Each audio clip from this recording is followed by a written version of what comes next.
fake collectors are ruining the comic hobby, or at least that's what you would think if you read through the comments on a lot of YouTube videos.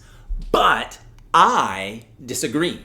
And so today I want to talk about why that is and why this is an important topic for us to think about. So first of all, what even is a fake collector? Well, this is a term usually used by collectors who have taken preferences that they have in collecting and elevated them to the level of standards for everyone to follow. And if someone doesn't meet up to their standards, whatever they might be, then that person is a fake collector. And these preferences in and of themselves are actually good things. I mean, we don't all want to just be carbon copies of each other. So it's great that some of us like collecting raw comics, other of us like collecting slabs, some of us like collecting comics to read, others like collecting comics for the art. I mean, there's lots of different preferences that we can have, but where I think we make a mistake is when we think our preferences are the ones that everyone should follow.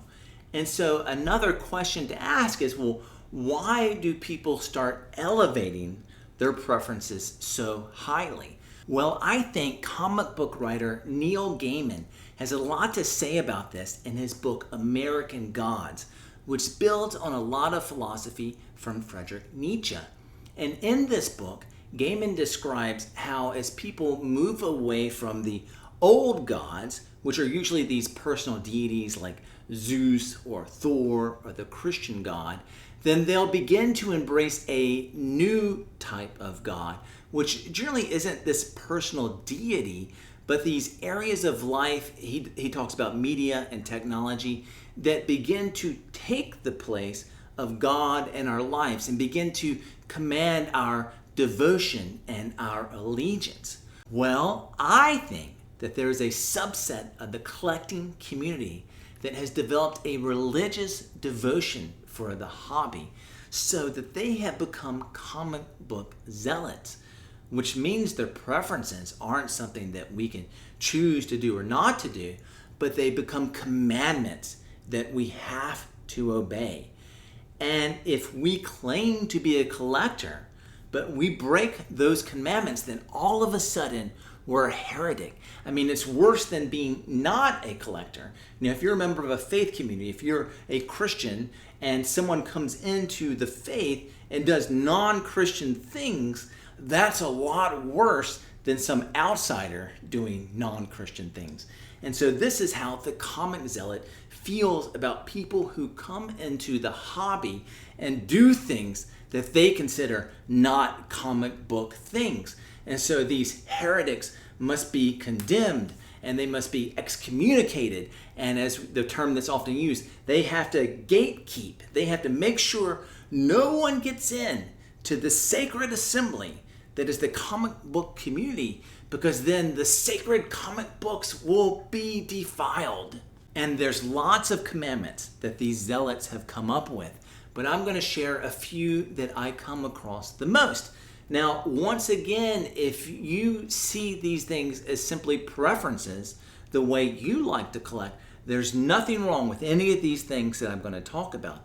But I think the problem comes when, once again, these don't become preferences for you, but instead they become commandments for every collector to have to obey. And so the first commandment that I have seen even on a recent comment section on the video is that true collectors, in other words, true believers, read every comic that they buy. Now, I love to read comic books. I probably read about 5 to 10 a week. But how many do you have to read to be a true collector? Am I reading enough? What if you only read one a week? What if you read 20 a week? Then you're the real true collector. But what about people who don't read all the comics they get? Who's the true collector? What if you have 10,000 comics and you've read 8,000 of them? You haven't read them all. Are you less of a collector than someone who only has 1,000 comics, but they've read 900, a much higher percentage? Or is that person even less of a collector than someone who has 100 comics, but he's read them all? Now, why are people so passionate that reading has to be a command that we follow? Well, once again, when we develop a religious devotion to the hobby, then these comic books become like these religious texts. And so the comic zealot becomes like a Christian preacher who's exhorting his congregation to read the Bible. You have to. It doesn't do you any good just sitting at home. You must open it up. The comic zealot says that same thing about the comic books. It doesn't do you any good to own those comics if you're not cracking them up and reading them. And again, I love reading comics, but there's lots of reasons to collect them. The reading is just one of the reasons. You might be someone who just likes the art. You might be someone who likes to collect sets of lots of things. And we could go on and on and on. And no matter what the reason you collect, you are a true collector.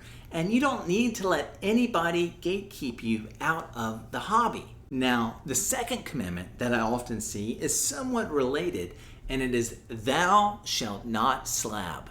Now, once again, if you only want to collect raw books, great for you. The concern I have is then when you get angry at other people for slabbing their comics. And it is crazy. If you read through the comments on CGC commentary videos, oh man, people are so angry that other people have chosen to have their comics slabbed. And you sit back and wonder, well, what's all the anger about? I just like to display my comics or like to preserve them. What's going on? And part of the reason I want to make this video, I'm not trying to gatekeep the gatekeepers. I actually want to make a video sometime and say we should have some compassion for them. But we have to understand kind of their motivations, I think. And again, they have a sense of religious devotion to their comic books and once again see them as sacred texts. And so when they see someone slab, you'll hear them say something like, I would never put my comics in a plastic prison. In other words, this sacred text and a plastic prison. And that's part of their anger, along with the fact that obviously you can't read them any longer. It goes along with that first commandment. Now, before I get to the next commandment, if you haven't subscribed to my channel, please consider doing so now.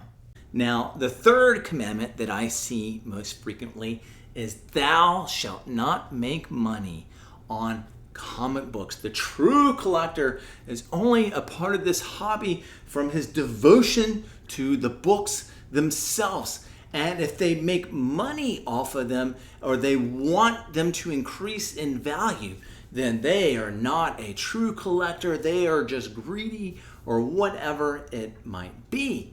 And again, when we understand this is a religious way of thinking, then it's similar. I grew up in the 80s when there are a ton of religious scandals involving televangelists who clearly were only in it for the money.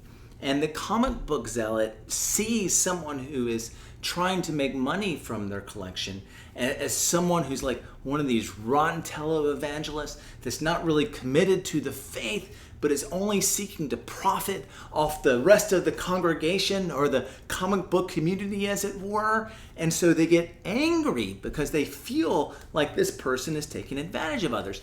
And once again, if we understand this is where they're coming from, whether they realize or not, I do think it helps to give some compassion for them. And I hope if you're one of those people, please hear me out. I'm not trying just to slam you, but I'm trying to get us all to think, well, what are my motivations? What is my view of the world? And why am I tempted to elevate these comics to a place in my life that they don't deserve? And don't get me wrong, I'm making videos about comics, right? I love these things. They're really fun to me. They're really interesting, but they are not the most important thing to me.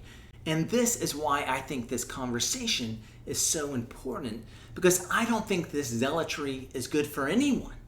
If we find ourselves in the position of a zealot, then we're just going to be angry and frustrated all the time. Whenever YouTube shows us another CGC unboxing video thumbnail, we'll just be unhappy. And it just takes the fun out of the hobby for us. But of course, it also takes the fun and enjoyment out of the hobby for the collector who's being condemned. And obviously, especially for new collectors, that can totally drive them out of the hobby.